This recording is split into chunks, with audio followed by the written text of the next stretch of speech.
you look at Russia, the macro risk indicators relative to the stressed countries in Europe, Russia obviously scores very highly. The number of banks overall in the country has very nicely shrunk by about half. Our view on Russia is it's very stable. I mean, and everybody should have noticed that by now. Why do we have to wait?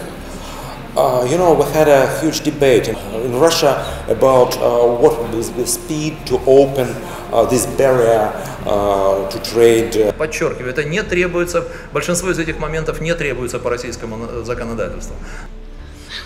The point about it in terms of proof is this, that unlike market manipulation fraud, it is actually much easier to prove. Russia has a very well-managed central bank which is following a very prudent and conservative monetary policy. 2012 was the best for banking sector in Russia. The bank showed the highest profit, higher than in 2007, 2008, which were the booming years in Russia. The banking sector, which grows at 35–40%, always generates risk. Banking is one sector where reforms haven't really happened. Year where people have been negatively surprised about many parts of the world. Actually, Russia's done a bit better than people thought, so that's making people a little bit more balanced than they sometimes are about Russia, I would say. We will see more and more innovation to support the ambition of the banks in 5 to 7 years period.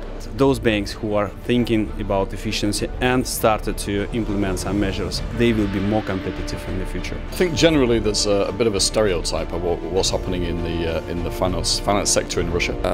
The Russian banks have to be prepared that increasing volume, increasing number of customers, there's increasing risk, and they have to work or they have to develop. Russian central bank and the Russian regulators clearly have to watch very carefully deposit to lending ratio. Well, I don't think that the domestic funding is a particular risk factor. In many respects, I think that it adds a certain stability to what your expectation sets would be for the Russian banks. It's a really interesting question. I think it's losing some of its meaning. Очень благодарен конференции Адама Смита, которая регулярно проходит в декабре, когда уже практически у всех у нас сверстаны бизнес-планы на следующий год. И есть время и возможность для того, чтобы эти планы еще раз с коллегами как-то обсудить. London historically maybe has been a good hub for Russian business and Russian bankers. Sometimes it's easier to meet colleagues outside of Moscow.